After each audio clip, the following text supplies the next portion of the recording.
All right, so we just took a moment to look at things like lithium and fluorine. We justified why it is that fluorine would want to gain an electron. By gaining an electron, fluorine is able to do what? Becomes happy, thank you, or closed shell, or it achieves its octet. These are all words for the same exact thing. Okay? Lithium happily gives up an electron for the same exact reason. Now, if you look at the periodic table, what's directly underneath lithium? Sodium.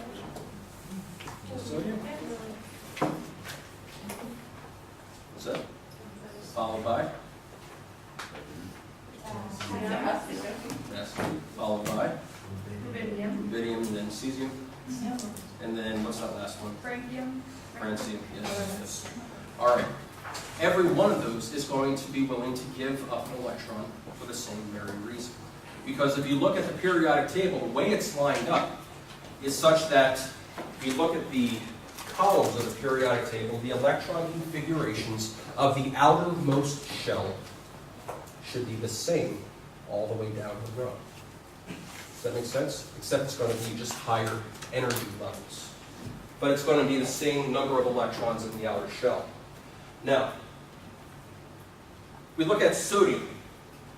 Do we expect sodium to gain an electron, lose an electron, gain 7 electrons, lose 22? I don't know what.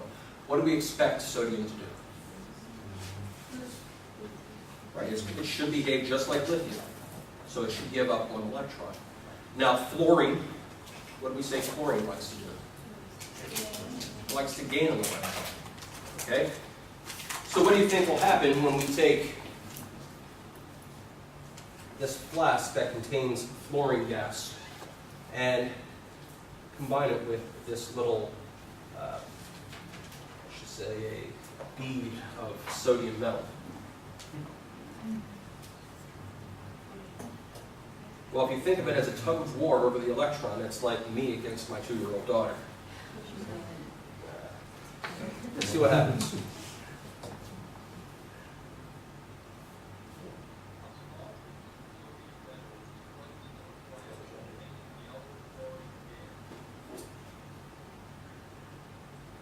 The flask also contains sand to prevent the heat which will be generated by the reaction from cracking the glass.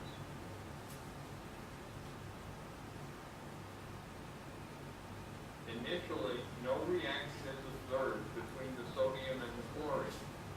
The reaction will be initiated by adding a drop of water to the sodium.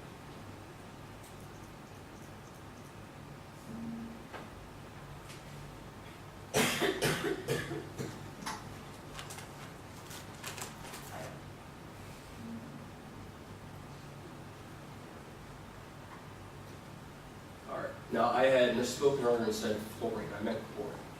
But should chlorine be any different from fluorine? No. They line up underneath one another in the periodic table. So what do you think it is that we're looking at there? What's in that flask now? If I take sodium metal and chlorine, sodium chloride, that makes sense, right?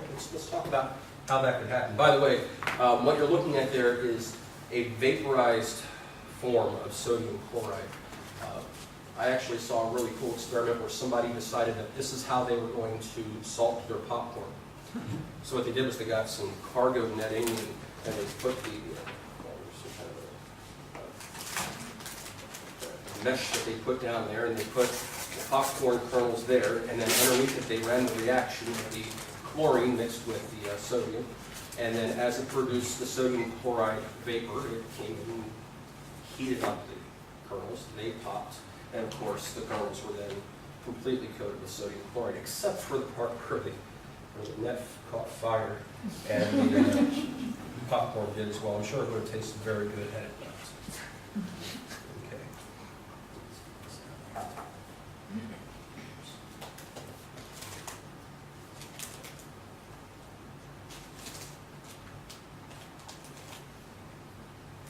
All right, so let's explore what happened in that reaction.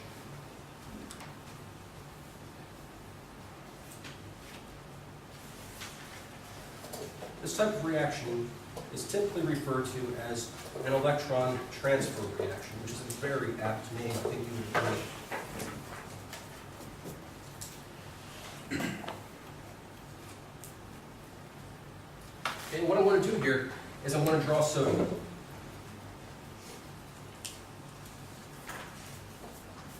Okay. Now, how many electrons does sodium have in its valence shell? I got one person giving me the finger. Anybody else want to chime in? What do you think? All right, raise your hand if you think it's 0. Raise your hand if you think it's 1. Some guys know this stuff, you just lack the confidence. Just holler it out. Be rambunctious here, there's nobody around out there. Okay. So I'm going to indicate that 1 electron in its valence shell by just drawing a dot here.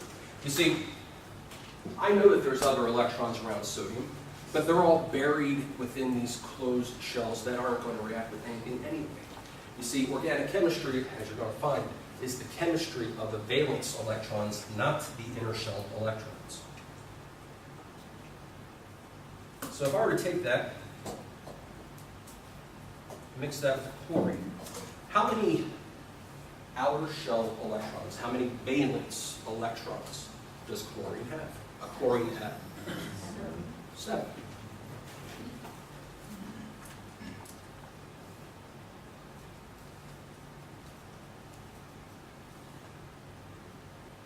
You'll notice that I was all obsessive compulsive about the way that I put these electrons around the chlorine, right? I drew them in pairs just because electrons are supposed to be paired up, so that's why I have them like that. I'm going to highlight that one on sodium in green, just so we can keep track of it. If I take sodium, something that's happy to give up an electron, and give it to chlorine, something that's happy to accept an electron, let's think about what happens here. Okay. I'm going to draw an arrow, but I want you to pay very careful attention to the type of arrow that I'm about to draw.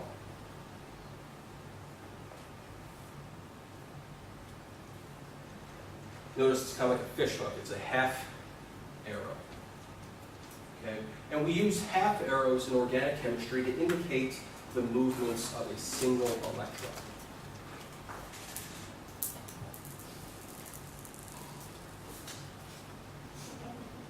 Now, when that happens, what we're left with is sodium with no electrons in that outer shell, but that's not entirely true. And chlorine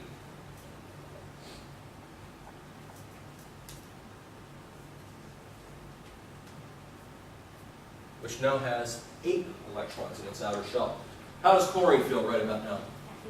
Happy. It's got its full octet, right? Okay, it might be a little bit perturbed by the fact that one of them is green, but otherwise it's happy. What about sodium? Happy. With no electrons? Well, sodium has no electrons. Whatever was there before, right? Okay, whatever was in the lower shells, the next highest shell became the valence. Now we're not going to show that here because those are going to be very non-reactive.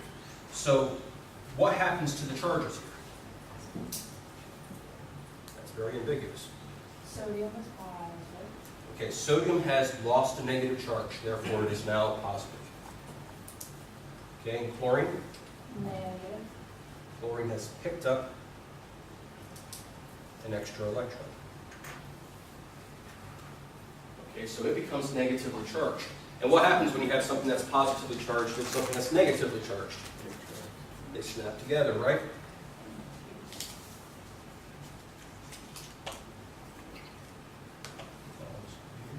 Drew that wrong.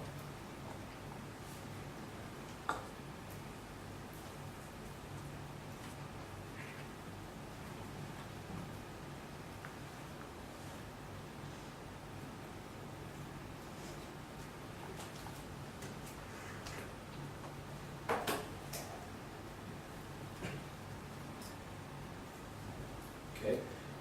Now I haven't shown positive and negative charge at this point. Okay, but I will. Hold on for a second. what we have done is we have formed what's called a bond between sodium and chlorine.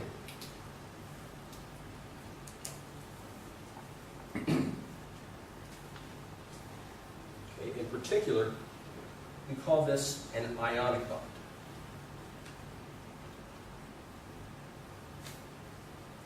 We call it an ionic bond because it is being held together almost entirely by the force of positive and negative attracting to one another. Okay?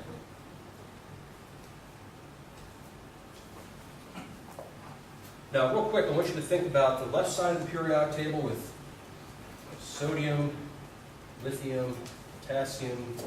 Is that rubidium? RD or no, that's radon. RB.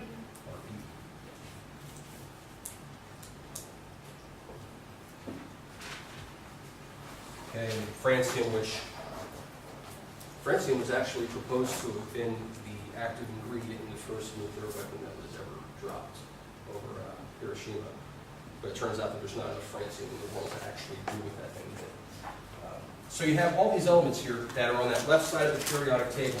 And we have things like, I'm not putting these in order, but things like magnesium, barium, calcium that are on the left side there. And over on this far right side, we have things like fluorine and chlorine, and, let's see, bromine, iodine, and we have oxygen, sulfur, nitrogen, phosphorus, carbon, boron.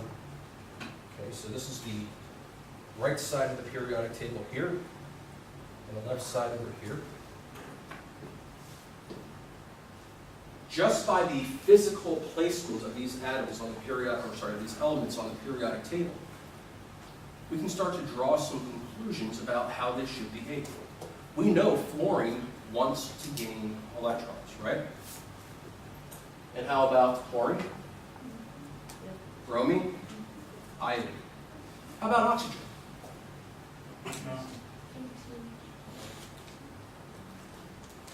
Okay, oxygen would have to gain 2 electrons, right? That's a little bit more work than gaining just 1 electron. Okay, so oxygen might be a little bit lazy in this case. So do you think that fluorine has the same exact propensity to attract electrons as oxygen would? No, it wouldn't. Okay. So when we say something wants to attract electrons, it's part of a spectrum. There are some elements that really, really want electrons. Okay, and try to make sure this is something that you remember. Okay, the most electronegative element is fluorine. Let that be your guiding force. Okay, because from there, everything else gets really easy. No element wants to gain electrons more than fluorine.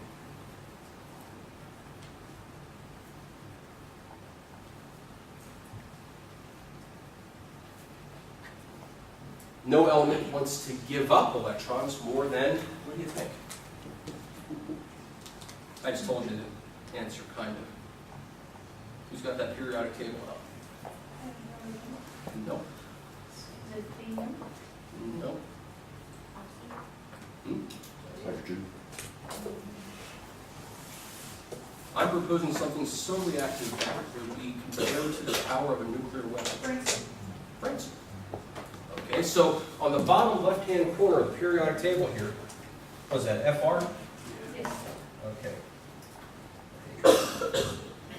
Francium is most likely to give up an electron. Fluorine is most likely to pick up an electron. Okay, and we have a continuum in between those. Okay, oxygen would like to pick up an electron. It's just not as much as fluorine. As a matter of fact, it turns out that oxygen is the second most likely to pick up an electron. Okay, it has the second greatest propensity to take an electron.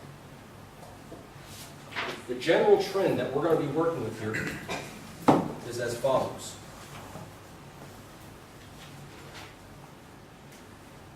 The desire to take up an electron is what we call electronegativity. And electronegativity is going to increase as we go up the periodic table.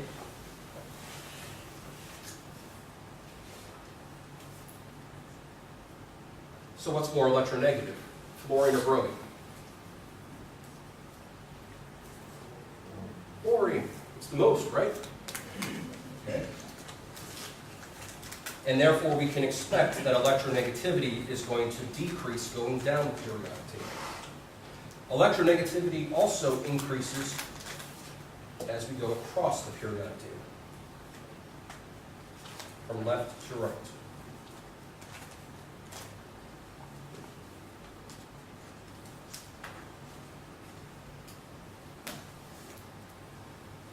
Which makes sense. I mean, do you think that lithium's going to want to gain an electron? Oh, nothing on that side of the periodic table is going to want to gain an electron. Okay, it's more likely to give up an electron than it is to gain. Okay, this electronegativity difference is very important. Okay, because when you look at two elements, like sodium and chlorine, okay, and I've shown this bond where sodium is sharing 2 electrons with chlorine. Is it really sharing? Who wants those electrons and who doesn't? Chlorine wants the electrons, sodium doesn't. You can think of it as chlorine being, I don't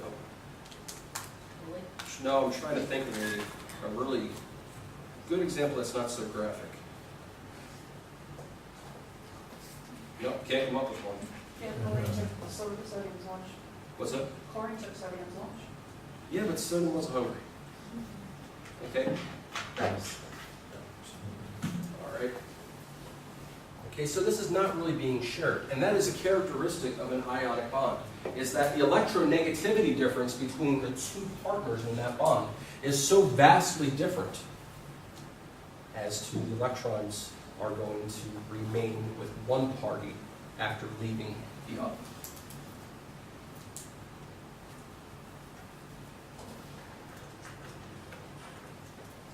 And we'll talk more about that in a little bit here.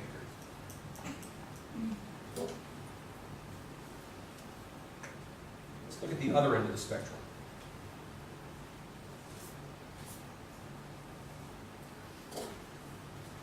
What if I were to take 2 hydrogen atoms? Okay. Each atom is going to have 1 outer shell electron. Is either one of these guys happy? They're both 1 electron for or against actually being stable due to a closed outer shell. Now there's a couple ways we could look at this. We could imagine this electron here migrating over to the other hydrogen, giving us H plus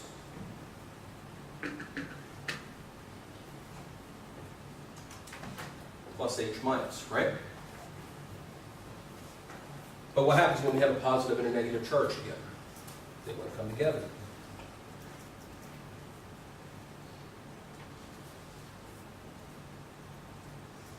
Okay, so let's try to draw this like this. It looks bizarre when it doesn't. Because I have 2 elements, I'm sorry, 2 different atoms of the same element vying for the same pair of electrons. Which hydrogen wants the electrons more? It's like 2 identical twins in a tug of war. Okay, we wouldn't expect the electrons to be closer to one atom or the other. They're going to be shared equally. So equally, in fact, that there is no charge here.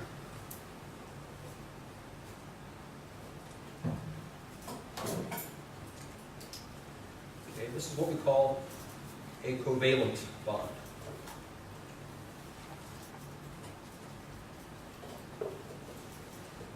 Okay, and in the covalent bond, electrons are shared equally.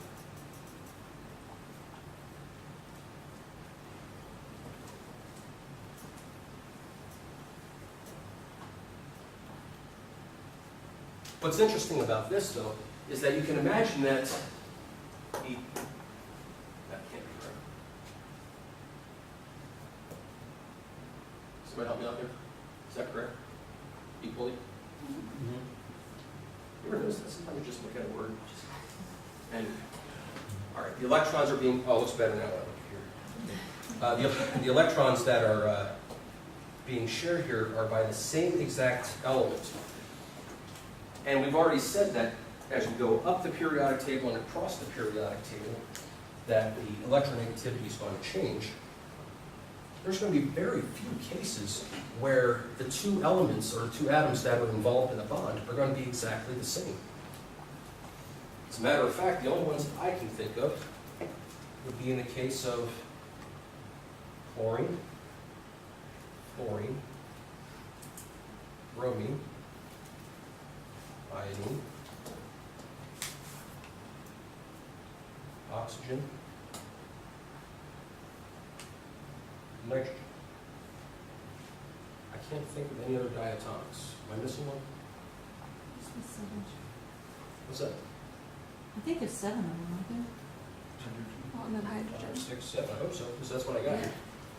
Okay, it doesn't matter. Okay, in these cases, we have a perfectly covalent bond. But you can imagine there are many, many other possible cases out there. And when you think about things like a carbon-hydrogen bond, or an oxygen-hydrogen bond, or an oxygen-carbon bond. Okay. In all of these cases, actually, the ones on the right-hand side, we have a situation where the elements aren't so different in electronegativity that they're going to produce an ionic bond, but they're clearly not equal in electronegativity, so they're not a purely covalent bond. They are polar covalent.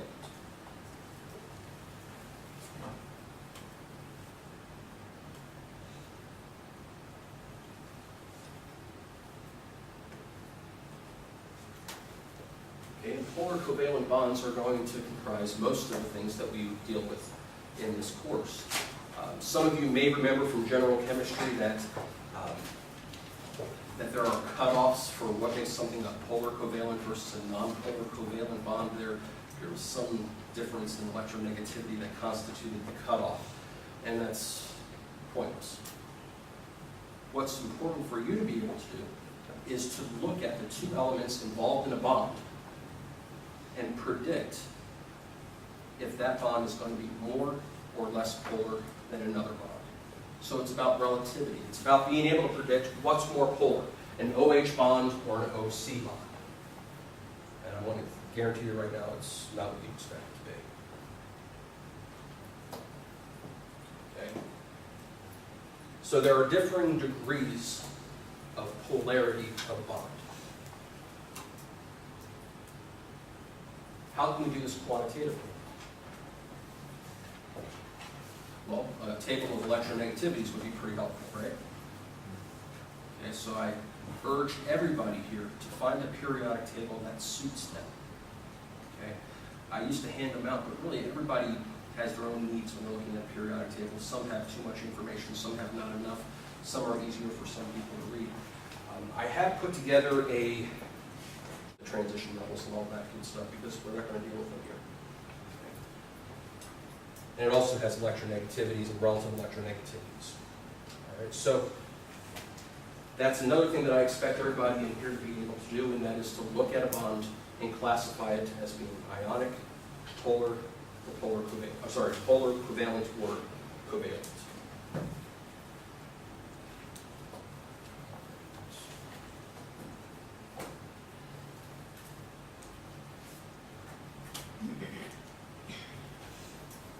So let's look at one of those diatomic molecules here.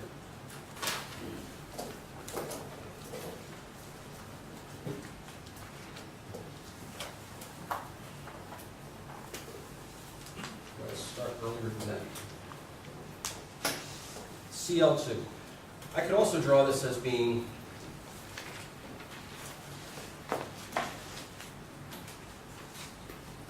two chlorine atoms bound together.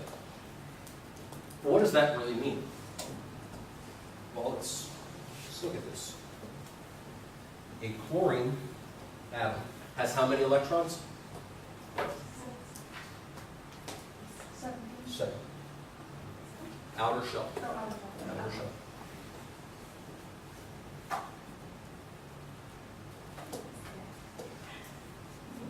Okay, and I want to show that next to yet another chlorine atom.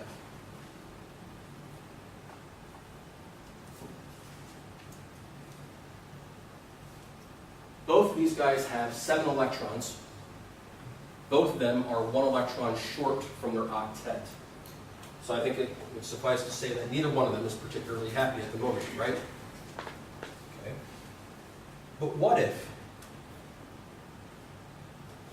these 2 chlorine atoms were to arrive at an accord whereby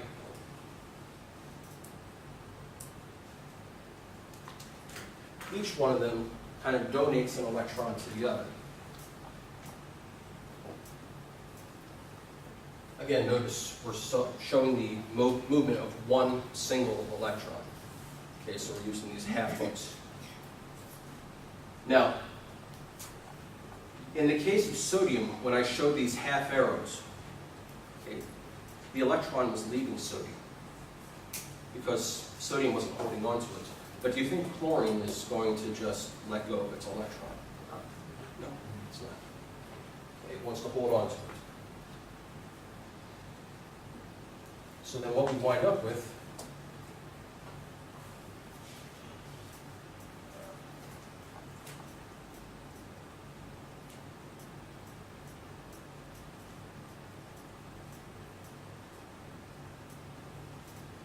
is this structure. Okay. Whenever we have a structure that shows the physical arrangement of the atoms in a molecule, along with all the valence shell electrons, we have what's called a Lewis structure.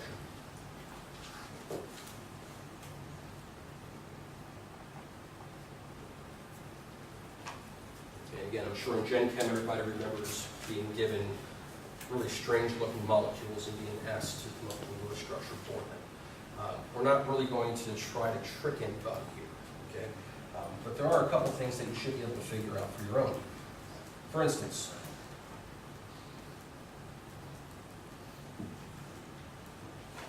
if I wanted to put together a Lewis structure for CH4, the first thing that I'm going to do is try to arrange the elements in the most symmetrical way that I can possible.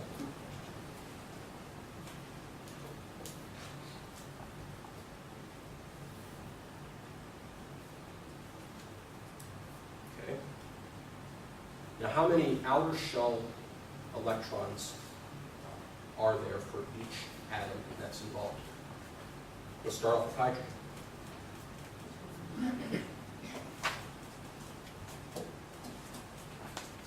How many outer shell electrons? 1 each. 1 electron times 4 hydrogens gives us 4 electrons. Okay, carbon has how many electrons in its outer shell?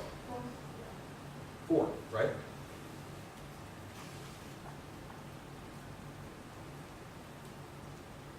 So 4 electrons times 1 carbon gives us 4 total electrons, for a grand total of how many electrons in the structure in the valence? 8. Well, careful, we don't know that yet. Okay. Now what we want to do is we want to distribute those electrons as to create bonds and to avoid charge separations. Now this one is kind of straightforward. If I take 2 electrons and put it between carbon and hydrogen, I know that what I've done here is a good move. Why? Because I know hydrogen is just going to form 1 bond. Okay? And I know that hydrogen wants a duet of electrons. You see, in the case of hydrogen, as opposed to everybody else, hydrogen is actually happy with just 2. Everybody else needs an octet. And when I do that all around here, serendipitously, I figure out that that is the Lewis structure for CH4. Okay. Now, some of you may have started with a different structure. Some of you may have tried starting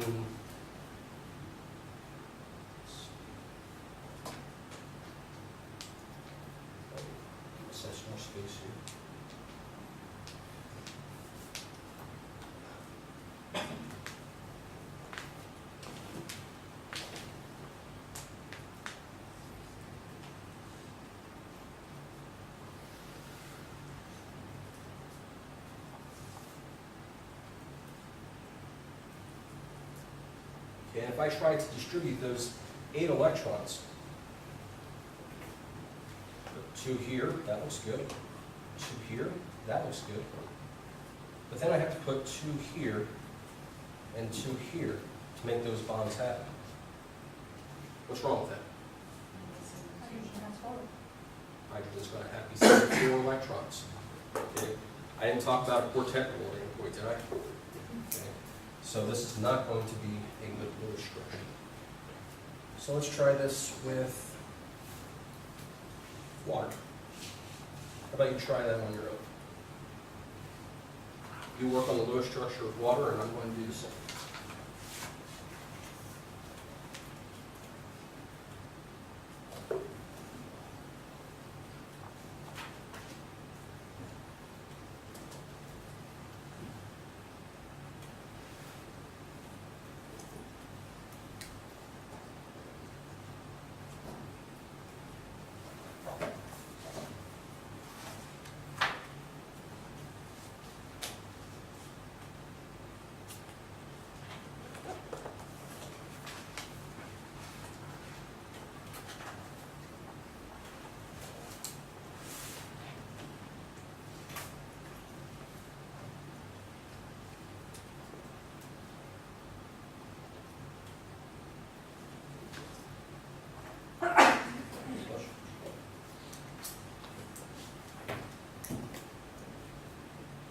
That's what everybody came up with. Okay. This one's a little bit different because I have 8 electrons to spend. So let me go back to where there were no electrons there. So if I'm expending these 8 electrons, the first 4 are easy. Because I know I at least have to form a bond between oxygen and hydrogen on both cases. But the problem that we run into is that we are left over with 4 electrons. Can I put any more electrons on hydrogen? No. They have to go on oxygen. And it just so happens, if I look at oxygen, it's got 1, 2, 3, 4 electrons that it sees. It still wants 4 electrons. So we put those electrons on there, and we call these non-bonding electrons.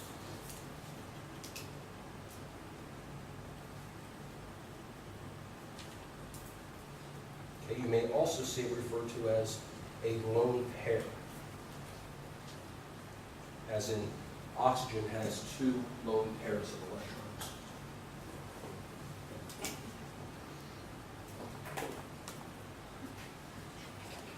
Yes? So how were you to know that, I mean, I know that because it's water and it does that or whatever, but how are you supposed to know that, like, the hydrogens are below the oxygen and all 4 of them, all 4 of the electrons are on top? Like, are we supposed to know that? At this stage, we don't know. Okay. You don't know that yet. You will once we get to the last section of the evening. Okay. That's a very good point. I was actually thinking that while I was writing it down. That's why I was going to ask that. Yes, not quite yet. Now, let's try something a little bit trickier.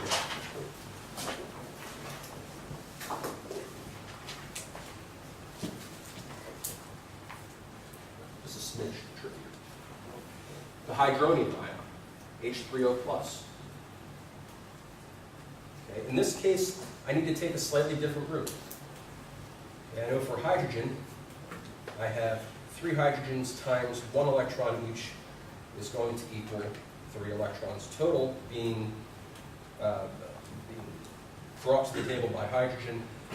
Oxygen has 6 electrons, sorry, there's 1 oxygen times 6 electrons for a grand total of 6 electrons. All right, for 9 electrons total.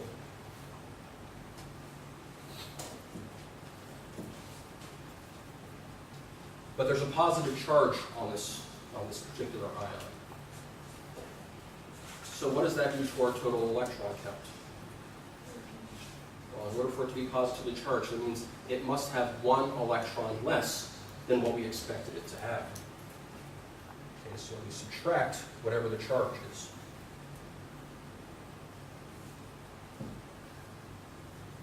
Which means that we have 8 electrons to work with again. This is what gets kind of interesting. If we go for the most symmetric picture that we can possibly draw, okay, and quickly realize that we need to form bonds between the O's and the H's.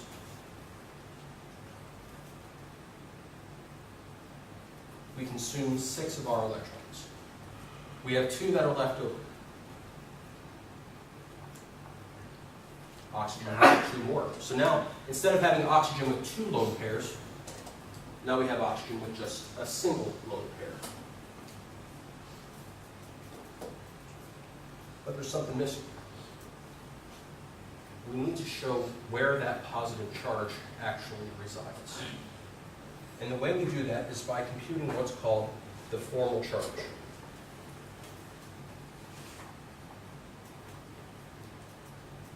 It's formal because there's not really a full-on positive charge anywhere on the molecule. It's actually spread out throughout the entire molecule, but for our human bookkeeping records, we like to be able to say it's sitting on one particular atom.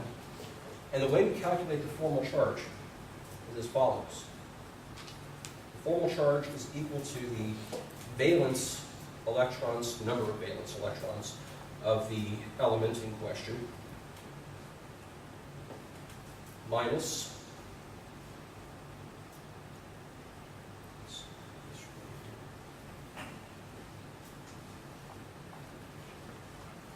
one half the number of shared electrons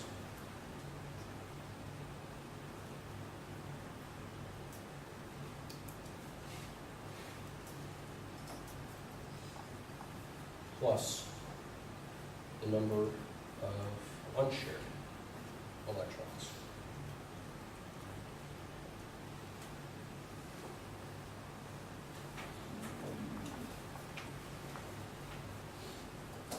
Okay, so let's try this with hydrogen.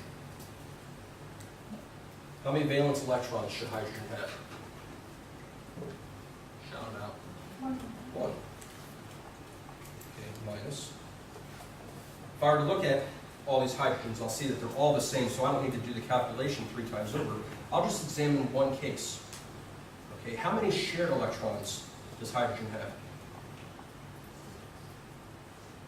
Just look at that one bond there. We're doing this for each and every element.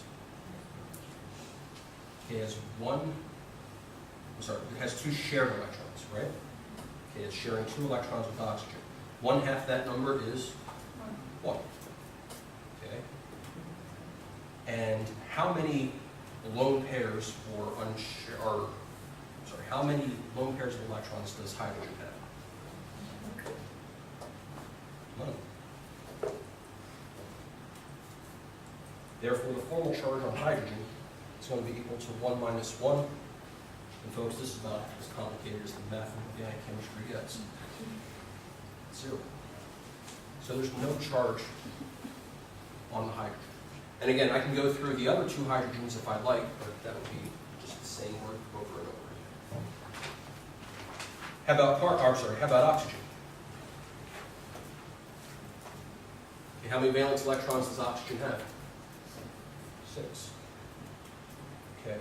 And in this particular case, how many shared electrons does oxygen have? 6. 1, 2, 3, 4, 5, 6. Okay. And how many unshared electrons? 2.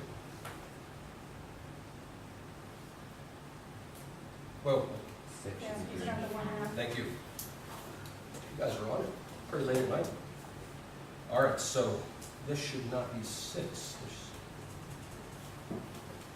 Okay, so let's go back to the shared electrons. There are 6 shared electrons. We want 1/2 that number, which is 3.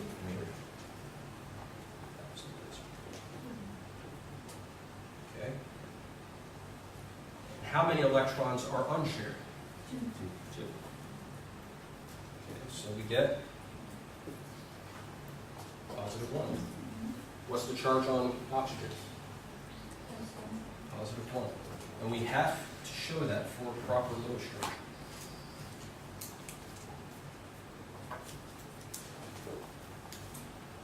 Okay, so when we're trying to create these Lewis structures, there's a couple rules that we want to follow.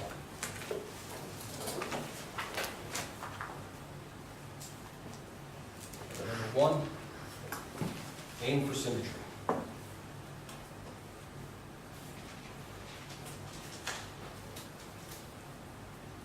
It doesn't have to be symmetric, but frankly, folks, 9 times out of 10, it is. Okay. The total number of electrons is going to be equal to the number of valence electrons minus whatever the charge is.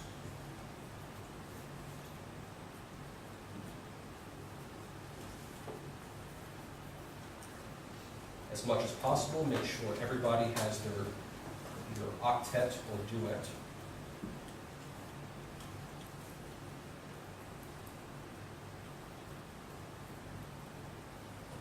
You're going to want to minimize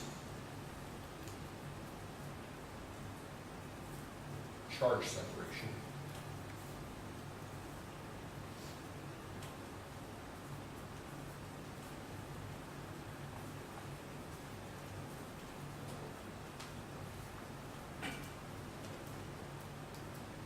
And that's not quite relevant to you just yet, but you might later on encounter a case where you have a carbon with a positive charge adjacent to the negative charge. And really, a good Lewis structure would show that as a double bond. But we'll talk about that in chapter 3. And then finally, you need to make sure that you compute your formal charges.